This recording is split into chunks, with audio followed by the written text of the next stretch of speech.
that that was just a European thing. Hang on, let me see.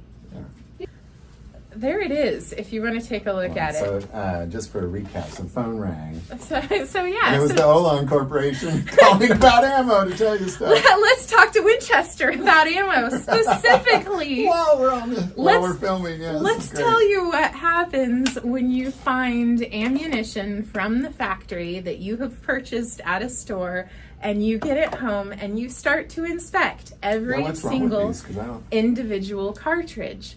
So as you're looking at this cartridge, it's not noticeable to most people until you start to look at the neck of the casing. This is where the neck is actually compressed down to hold the bullet. Yeah. And in this area right there, there is a very large triangular shaped divot. It's a machine mark. Something was in there. It's almost like it got folded or something. I don't know, as you crimped it. I am not entirely certain how that happens, as I am not the expert on reloading. Out of 40 individual cartridge cases that we looked at, we only found the one, and I have no idea how we found that in the store. It was just a random fluke. Sometimes you'll open a box of ammo, pull one out to show somebody a cartridge, and then we got to look in and went, oh heck. That is not right. It seems like there is a little divot, a little tiny one in other ones. So, and some of it could just be a little bit of tarnish on the brass. Believe it or not, ammunition does tarnish. These brass cases are raw brass, and so they will patina over time. So what the Olan Corporation have to say? So they will be taking care of this and will be reimbursing us for the ammunition that we purchased for our shelf. Now, if it was a customer with the same issue, you got it home and all of a sudden that ammunition just is totally broken in some way, shape, or form. And you're like, really shouldn't shoot that through my gun. But the company that I purchased this from, most gun stores do not accept ammunition back. Once you make a purchase at a gun store, all sales are final, whether it goes for guns, whether it goes for ammo, anything else.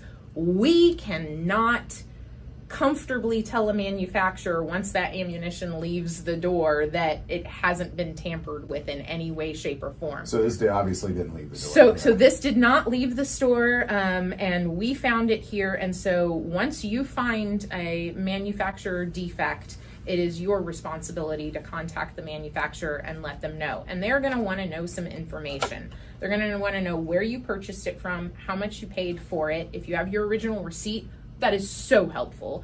And then they'll also want some information from the box. There is usually a lot number for the ammo printed on the box. And this tells you, okay, where the run, it tells them how the run was made, when it was made, how many boxes were in that lot. They can go look up everything.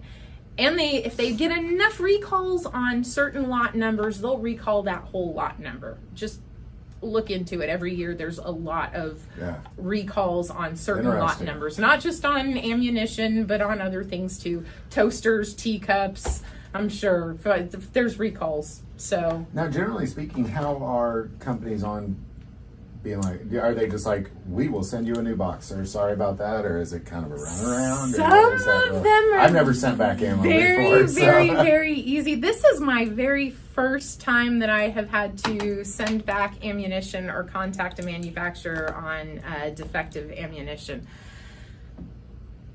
So I can't speak to everyone's individual experience. This experience has been drug out. We purchased these in November.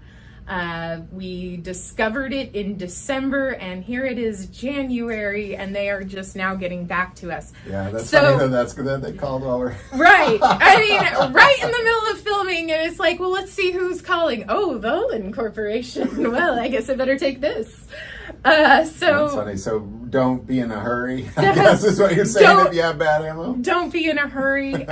So my guess is that their customer service is doing a great job of helping each customer in the order in which the problems are stacking up. So I can only imagine that with holidays and everything that went, everybody is finally just getting back into the swing of things, and hey, oh yeah, let's finish taking care of the things, wrap up. So I was listening to your phone call with him, and something you said that's so true, is if a human does it, there's gonna be errors. You know, like somewhere you just got to figure out where those errors are. But I think that also speaks to, you know, because I've had firearms where I'll, you know, own them for years and I don't ever have a problem. Then for some reason I have a problem with one round.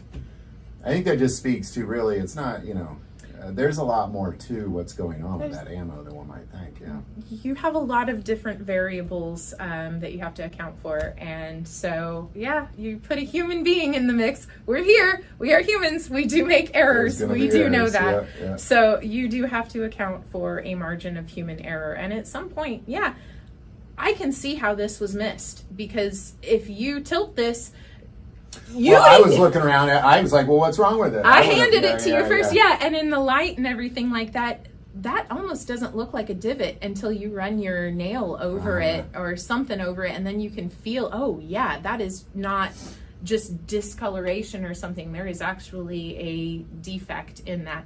It does happen. Any manufacturing process is going to kick out something that is not up to their quality control, not up to your quality control standards at some point. And it's just as simple as reaching out to the manufacturer. If you have the original box, it is so easy to find the contact information.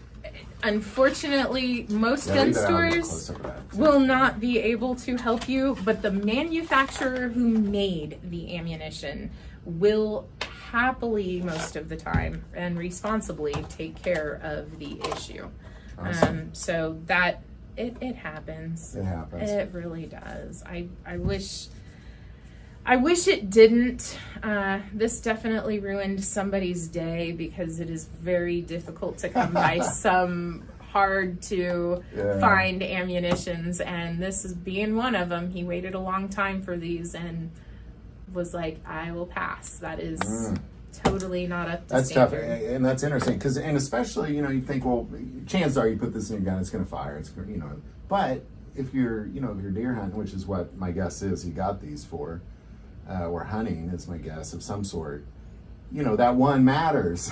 You know, it might be off a little bit. It does. It actually does matter. There are people out there that are like, each one of these is a deer, or each one of these is one, you know, whatever, a hog, a deer, an elk. Yes, go for it. Whatever you want, a bear.